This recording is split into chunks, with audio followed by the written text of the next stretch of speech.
You weren't abandoned because you were too much. You were left because you were becoming unstoppable. They pulled away when you stopped shrinking. They froze when your silence became strength. They froze when your silence became strength. And here's the truth no one told you. The version of you that emerged after the pain, that's the version that terrifies avoidance the most, because it no longer begs. It no longer chases. It no longer asks to be chosen. It chooses itself. You see, avoidant psychology isn't about indifference. It's about control through distance. They feel safe when you doubt yourself. They feel powerful when you wait. But something changed in you. You stopped explaining your worth. You stopped bleeding in silence. And without saying a word, you outgrew the cage they needed you to stay in. That's why they're shocked. Not because you moved on, but because you woke up. They expected you to break, not evolve. And that expectation was never accidental. It was built quietly, moment by moment, through the way they responded to your emotions, the way they withdrew when things got real, the way they stayed just close enough to keep you invested, but never close enough to truly meet you. In their inner world, you were supposed to remain in a familiar shape, questioning yourself, over-explaining your needs, waiting for reassurance that never fully came. Pain, in their mind, was meant to shrink you back into that shape. When conflict happened, when distance appeared, when silence stretched for days or weeks, the unspoken assumption was simple. You would fold, you would soften, you would come back trying harder, loving louder, asking less. That's the version they understood. That's the version that felt safe to them. But something went off script. The pain didn't erase you. It reorganized you. Instead of collapsing inward, you started noticing patterns. Instead of blaming yourself, you began asking different questions. Instead of trying to be easier to love, you started becoming harder to manipulate. And that shift is deeply unsettling to someone who relied on emotional predictability to feel in control. They weren't prepared for resilience. They weren't prepared for awareness. They weren't prepared for the quiet strength that grows when someone finally stops negotiating their worth. Your evolution wasn't loud. It didn't announce itself. It showed up in smaller ways: the pause before replying, the decision not to chase, the refusal to accept half answers. And those changes hit harder than any confrontation ever could, because they revealed a truth avoidants fear the most: that pain doesn't always create dependence. Sometimes it creates clarity. Sometimes it forges someone who no longer needs the very connection that once defined them. That's why the shock lingers. They thought the distance would weaken you. They didn't expect it to build someone who could stand alone, someone who could walk forward without resentment, someone who could walk forward without resentment, someone who didn't need to prove anything to anyone. In their emotional logic, survival meant staying small. Your growth broke that logic completely. And when someone witnesses you survive what was supposed to undo you, they can never unsee it. That's the moment their internal narrative collapses. Not because you became cold, but because you became solid. Not because you stopped caring, but because you stopped bending. And that kind of evolution doesn't just surprise them. It destabilizes the entire emotional dynamic they were depending on. Your silence disrupted their power in ways words never could. Silence, in this context, wasn't passive. It wasn't avoidance. It was the absence of emotional supply they unconsciously depended on. For a long time, communication followed a familiar rhythm. You reached out, you clarified, you expressed, you tried to repair. Even when you were hurting, you showed up. Even when they withdrew, you bridged the gap. That dynamic created an unspoken hierarchy: your emotional availability versus their emotional distance. And as long as you kept speaking into the void, the balance stayed intact. Silence changed everything.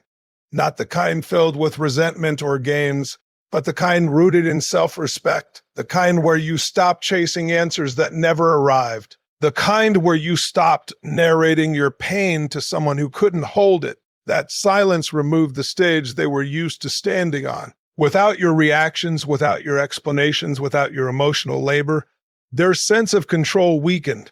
They could no longer measure their impact on you. They couldn't tell if you were waiting, hurting, hoping, and uncertainty is deeply uncomfortable for avoidant patterns. They rely on emotional distance to regulate themselves, but they also rely on knowing where you stand. When you went quiet, not as punishment, but as protection, the script flipped. The absence of your voice forced them to confront their own. And that's often the moment discomfort sets in, not because they miss you in the romantic sense, but because the familiar emotional feedback loop is gone. Your silence wasn't a tactic, it was a boundary that said, I will no longer pour into a space that can't receive me. And that boundary stripped away leverage. It didn't provoke drama. It didn't invite negotiation. It simply stood there firm and unmoving. That's why silence is so powerful. It doesn't argue with avoidance. It exposes it. It reveals how much of the connection was sustained by your effort alone. And when that effort disappears, the imbalance becomes impossible to ignore. They feel it in moments they don't expect. A sudden curiosity, a delayed realization, a vague sense of loss they can't name. Because silence doesn't demand accountability. It creates it. It leaves room for reflection, and reflection is something avoidant dynamics often postpone. Your silence didn't shout. It didn't accuse. It didn't explain. It simply withdrew access. And in doing so, it shifted the power from reaction to choice, from emotional chasing to emotional sovereignty. That's why it unsettled them. Because silence, when chosen consciously, is an emptiness. Its presence redirected inward. You became unfamiliar, and that unfamiliarity is what scared them. Not because you changed into someone unrecognizable, but because you stopped being predictable. Predictability once anchored the dynamic. They knew how you would respond when they pulled away. They knew you would question yourself. They knew you would wait. Familiarity made distance feel safe, but growth disrupts familiarity. Growth rewires responses. Suddenly, the old buttons don't work anymore. The pauses are longer. The emotional reactions are calmer. The urgency is gone. And to someone who equates closeness with pressure and control with safety, that shift feels threatening. You didn't transform overnight. You simply started operating from a different center. You listened more than you spoke. You observed instead of reacting.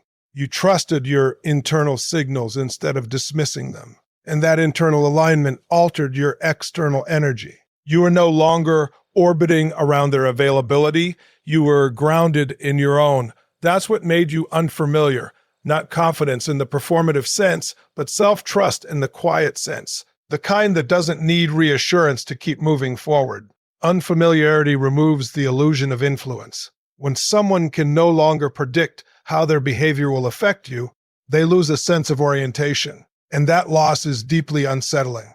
They may not articulate it, they may not even consciously recognize it, but they feel it as distance that no longer works, as withdrawal that no longer yields the same results. You didn't become cold, you became selective. You didn't become distant, you became discerning. And discernment feels like rejection to someone who depended on your emotional openness to regulate themselves.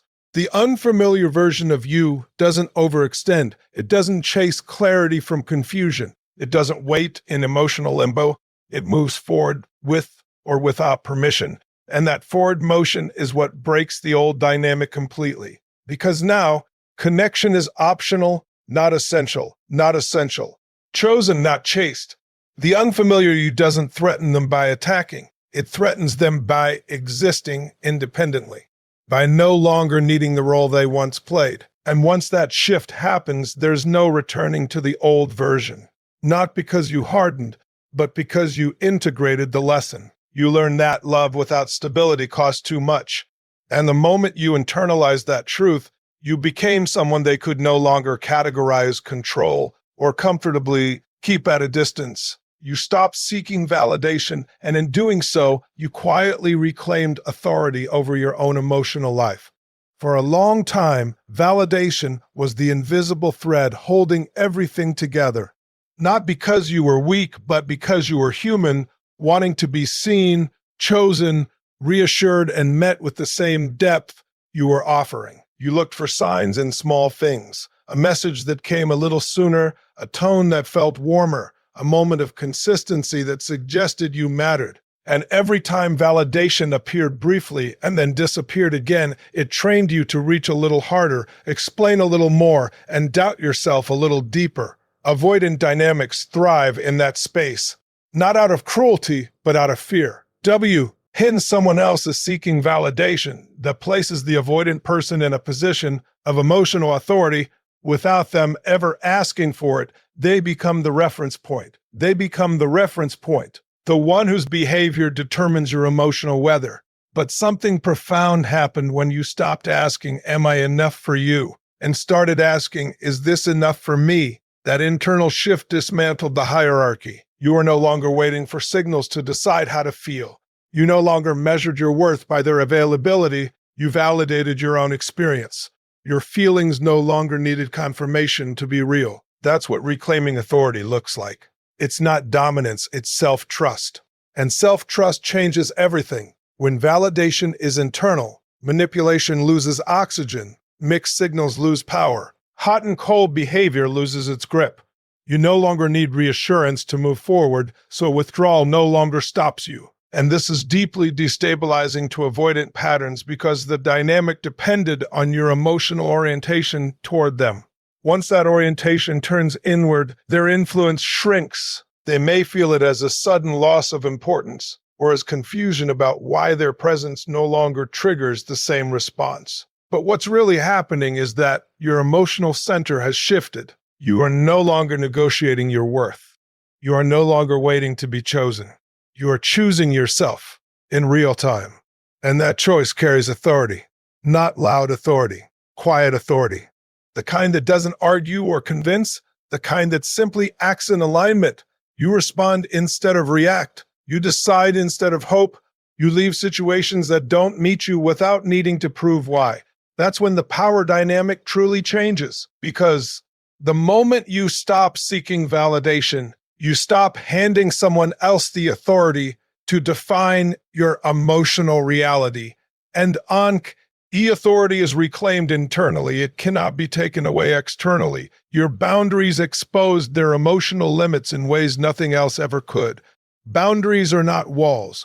They are definitions. They clarify where you end and where another person begins. For a long time, your flexibility may have been mistaken for depth. Your patience may have been mistaken for capacity. Your willingness to adapt may have been mistaken for tolerance without consequence. In avoidant dynamics, the absence of clear boundaries often allows emotional limitations to remain hidden. Distance can masquerade as independence. Withdrawal can masquerade as calm. But boundaries bring everything into focus.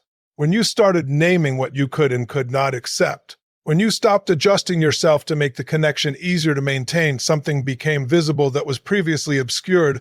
Their ceiling, not their potential, but their present capacity. Boundaries don't ask someone to change, they simply require honesty. And honesty is uncomfortable when someone's emotional range is limited. You didn't demand more than they could give. You just stopped accepting less than you needed. That distinction matters, because from their perspective, it can feel like pressure or rejection, when in reality, it is clarity. Your boundaries weren't ultimatums. They were statements of self-respect.